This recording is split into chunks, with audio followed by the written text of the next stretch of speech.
Hello and welcome back to MJ Lenderman season.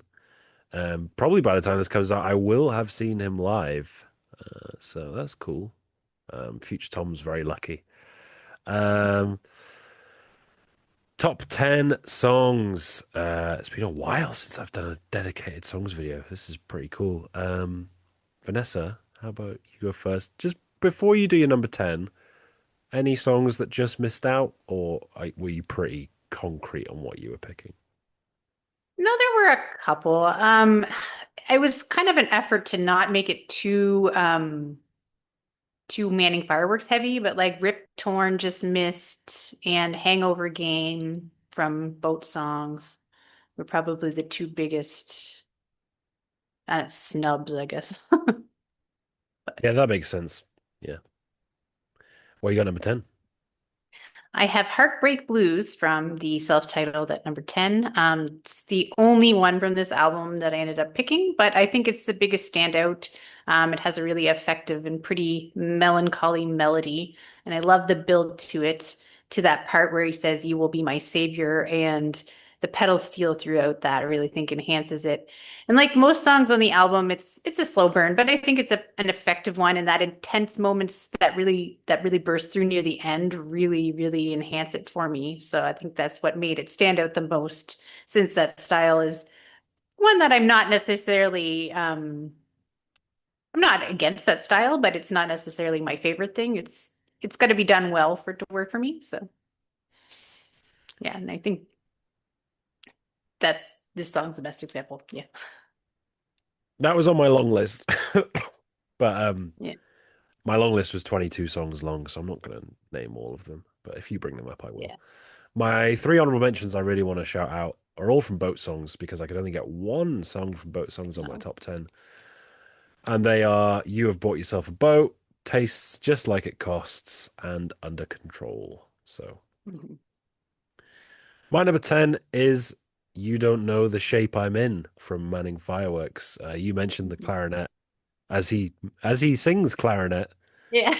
singing a lonesome duck walk. I can't remember what the lyric is, but yeah, really, really just nice little song, and it's kind of that middle ground between the heavier stuff and the acoustic stuff. It still has a decent sort of pace to it. It still feels quite languid, but also I don't know. It feels like a rock track still.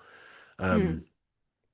so it's got a pretty unique feel within the album, and yeah, it's one of those that's pretty catchy from the first time you hear it. Not one of the major standouts on the album, but every song on the album's great. So it was hard to not just have all nine songs in my top 10, but I didn't. Yeah. No, I hear that. It was a bit of an effort to make sure everything was a little more balanced. So number nine is from Boat Songs. It's You Are Every Girl to Me. I have two from Boat Songs on Oh, here. snap. So, That's also my number nine. oh, well, there you go. Perfect placement then. I just think it's a really charming song. That kind of electronic beat works well with it, even though it's kind of unexpected against that kind of rootsy slacker kind of sound of everything else going on in the song. It just they do blend really well. It's got just a little charming vibe to it. I don't know. It's always been one that stood out, so had to make the list. Yeah, it's definitely my favorite from that album.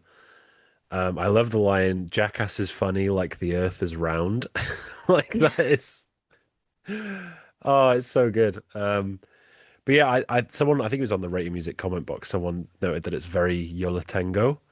And since Oh, okay. hearing that, I can't like quite unhear it, which is really cool. Like that sort of cutesy, but also raw and ragged vibe that they have sometimes. Really like the guitar riff on it as well. Hmm. Yeah, just very memorable, and I like how it builds. Um, and that I believe at the end, really cool. Yeah, and I think the last half of the song is just instrumental, if I'm correct. Like all the lyrics are done by halfway through the song. So, Yeah. like a couple of songs on both songs, it jams out a little bit in the instrumental, which is Mhm. cool. But yeah, really, really like it, and definitely my favorite from that album. Nice.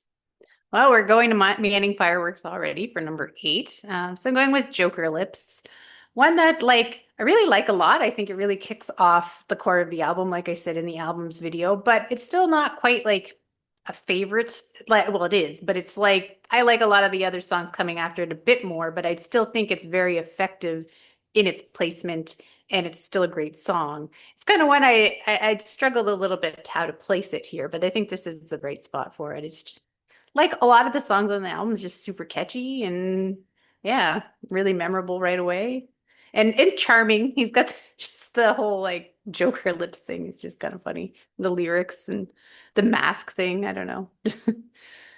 So yeah, some of the wildest lyrics on that song.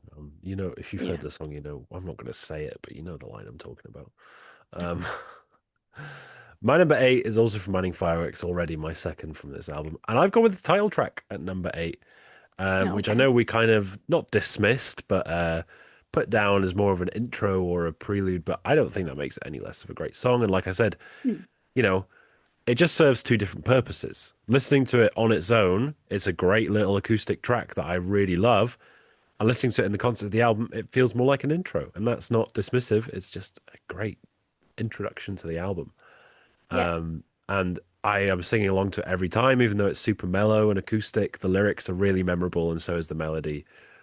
It's just a really well constructed song and the perfect way to open the album. I couldn't picture any other track opening the album. So No, yeah, it number eight. definitely does that well. Number seven is I'm going Rogue and I'm picking a single and I'm going with Knockin' and the single version of that song because there's a few different versions. This version came out between Boat Songs and Manning Fireworks, and I think it could kind of fit in on either album. It's like a perfect little bridge there in between. It builds in a pretty typical kind of MJ kind of way, but that knock-in chorus bursts through and it's like immediately unforgettable. It gets stuck in my head all the time. So it's just a little shout out that we wouldn't have mentioned also in the album's video since it's only a single. And yeah, had to give it a little love here. Another staple of his live shows and one of the more popular live songs, that people come Yeah. away with talking about. So, And the live version's pretty cool too oh yeah. on the live album. So My number seven, still Manning Fireworks. I've got On My Knees, which comes towards the end of the album. This is probably the other track. I mean, She's Leaving You was the one that really stuck with me, but this is the other one on my first listen. I was like, yeah, that was a good one. It really felt like this one feels more like a Ditch trilogy, Neil Young. That sort of downer, zoomer, Tonight's the Night kind of vibe.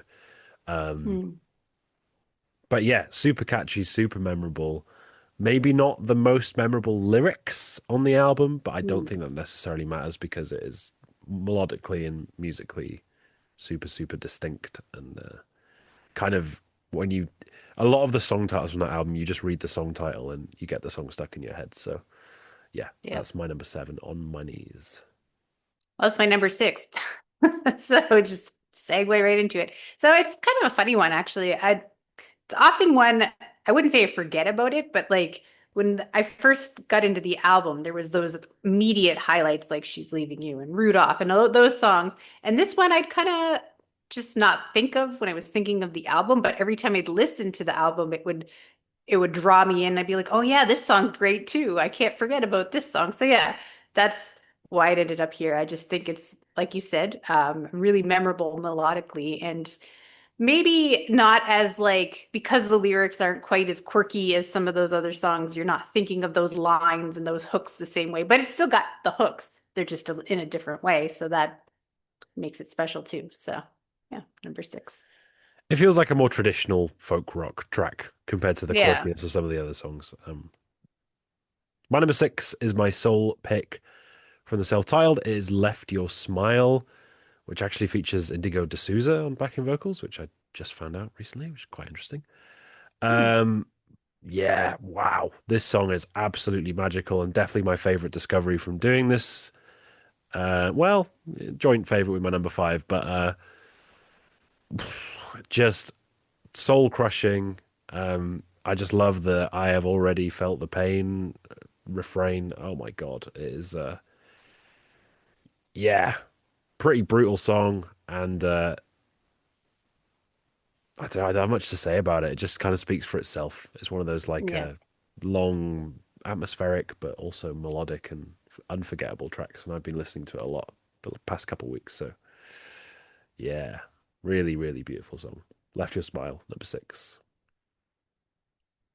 Nice. And my number five is my favorite from both songs and my longtime favorite, TLC Cage Match. When I first heard the album back in 2022, this was the one that stood out, the one I saved, the one I listened to all year. And I was actually really surprised to find out that it didn't make my top 25 songs for the year that year. I assumed it did, but I guess not. But it's just always really hit me the right way. It's just got this really effective melody to it. And well, he uses it twice, so obviously he thinks so too, in two totally different ways. But I think this is the elevated version, and it's got a melancholy to it that is irresistible to me typically. So yeah, not much to say about that really. Just kind of a perfect song. Yeah, that was also on my long list, but didn't make my final list. Too much competition, frankly. Yeah, it's hard. My number five is a repeat from your list, is Knockin'. Uh, the single version specifically, the version from the EP is like weirdly like once you've heard the single version, it sounds quite tame. Mm, Because this is the one time in the discography where MJ really roars. Like he's usually doing this quite reserved. I'm too cool for school, but I'm kind of crying behind my sunglasses kind of vocal delivery. This one, he just lets it out. He lets out the anger and he lets out the frustration and the sadness. And only for, two lines, but it's awesome. And then the musical, the guitar solo that comes after it is just amazing. So yeah, another new discovery while doing the deep dive, a non-album single. So that's always cool to get some of them in. And yeah. yeah, really, really, really cool song. And even just now, it's stuck in my head. So I'm gonna have to listen to it after we finish recording. Yeah, it's a great one. So now from here on out, everything's banning fireworks. Me too. Top four. So number four is She's Leaving You. The first single that I really indicated to me before the album came out that, okay, yeah, this is gonna be an album I'm super excited for. I it wasn't the first one I heard. I actually heard Rudolph a bunch of times, but I don't know if it just didn't really totally connect at that point. But this one was the one where I was really like, okay, this is gonna be a hugely anticipated release. And I really like how Carly is brought in here. She does backing vocals on a bunch of songs, but this is where she really shines with him, I think, the most on this album. And really, I think that's she's part of what elevates the song too. It's a great song. It's a really catchy song, and yeah. But the two of them together, I really like how they sound together, and when they sing together on Wednesday stuff, and when they sing together on his stuff. So hopefully that we continue that, even though now that they've broken up personally and he's not touring with them anymore, we'll see. But I think they have like a musical synergy that would be shame to lose. So Yeah, we'll have to wait and see on that. I think that's yeah, it's a matter of time, really. yeah. My number four is Rudolph. Um, this one, it's funny. I can actually remember my first listen, I really didn't like this song. And I think it's because the drum sound is like very synthetic. They almost sound like garage band drums, and the fact that it starts with that single drum, like doom doom doom doom doom, it sounds Mhm. almost electronic. And I think that inorganic nature on a folk rock song was like, oh, probably how like Yeah. people reacted to hearing Bob Dylan go electric, right? And I think it does actually serve the song pretty well. And now I hear that drum beat and it gets me hyped for the song. And that, I mean, Zandy Kelmis's steel playing is just amazing, but I think particularly on this song, just so cool. And like you mentioned, deleted scene of Lightning McQueen blacked out at full speed is just I can't believe that that is a chorus that I sing along to every time, but it is. So thanks MJ Lenderman for that. I didn't know I needed it.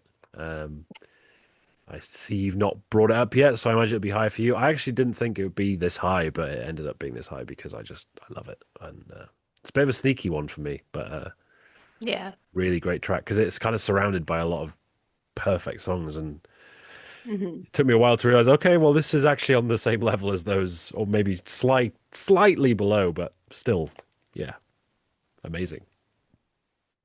Yeah, it's my number three. So we're talking about it now.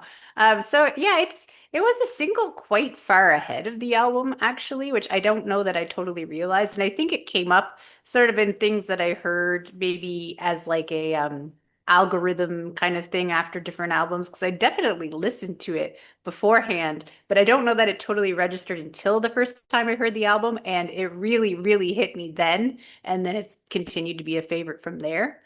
But it was kind of, I guess in that sense, it was a bit of a slow burn to for me to get into because I didn't really recognize that I loved it at first. But yeah, that drum beat, I thought it was like, I get what you're saying because I do, it does have that sound, but it got me hyped the first time I heard the album. I was like, oh yeah, this album's really kicking in. Because just before I heard the album, people were telling me that I'd already heard it the day it came out. Oh, you're gonna love this. So it was a little intimidating because it was like, what if I don't? You know, you it's that sometimes that hype can be disappointing. But this was the song on the album when I heard it the first time that really it reinforced that it wasn't going to be disappointing. So, and it's continued to be a favorite. And yeah, that whole line about Lightning McQueen makes me feel old because it's like, oh my gosh.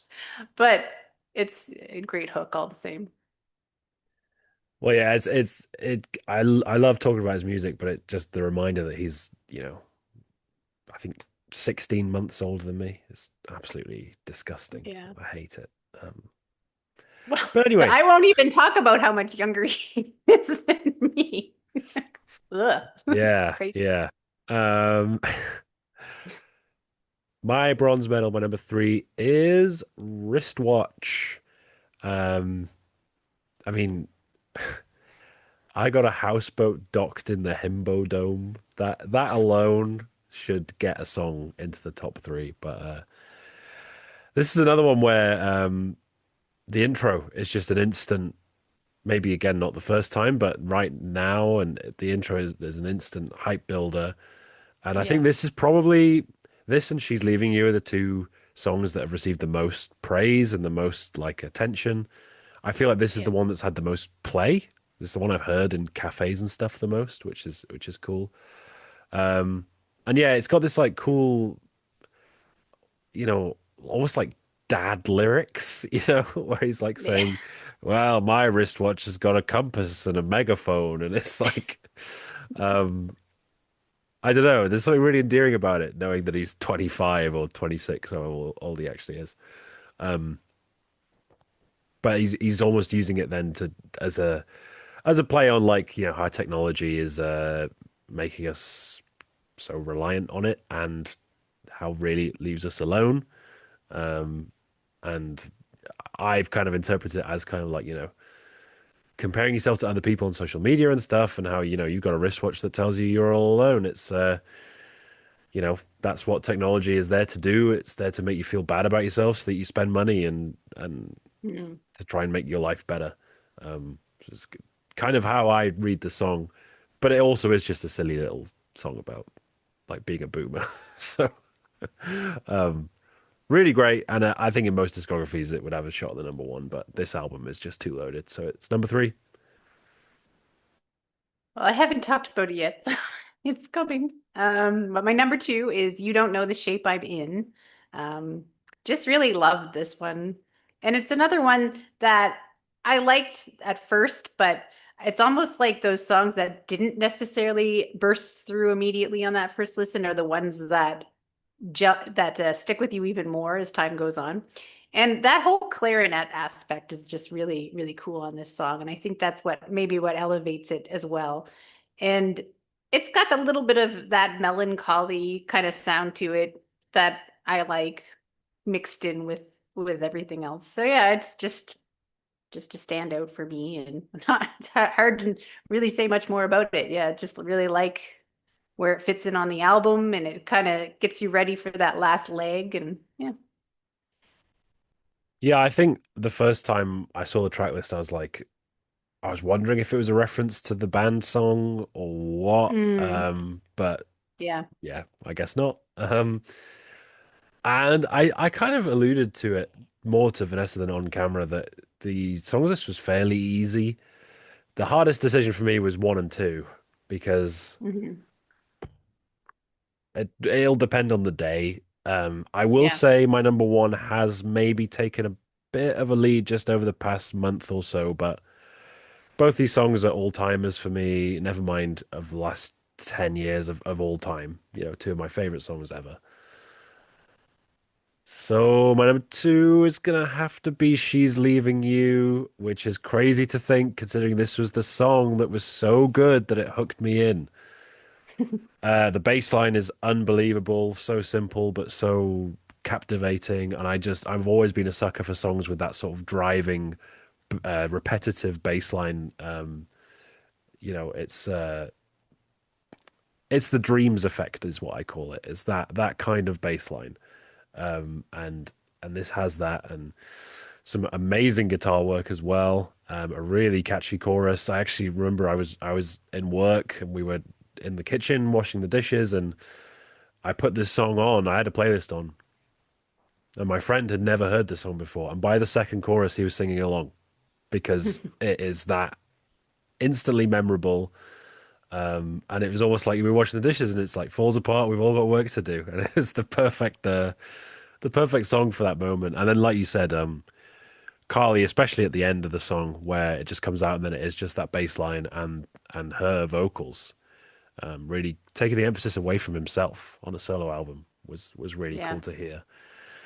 But also, you know, a sign that they were going to break up. And the song being about her and she's singing on it. That's why I was bringing up the Fleetwood Mac things. But again, reminds Mm, me the bass playing is very John McVie, and it gives me vibes of something like Dreams, or more specifically the whole song, The Chain. Right, apart from that bass solo at the end, the main crux of that song, this feels very reminiscent of. So it is a 10 out of 10 perfect song, but it's only my number two. She's Leaving You. nice. What will number one be? Mine's kind of a basic pick. I'm going with wristwatch. I just like everything about it, and it's super catchy, super memorable. That whole like him talking about his Apple Watch is just kind of endearing and kind of funny, but there is definitely like a sadness behind it and a loneliness behind it that I think, makes that kind of on the surface goofy lyrical theme effective. Like if he didn't have that, it would just be a super goofy song about your watch, and then it wouldn't land the same. It needs that emotion, and he perfects that. He has that balance there, and I think that's what makes it work.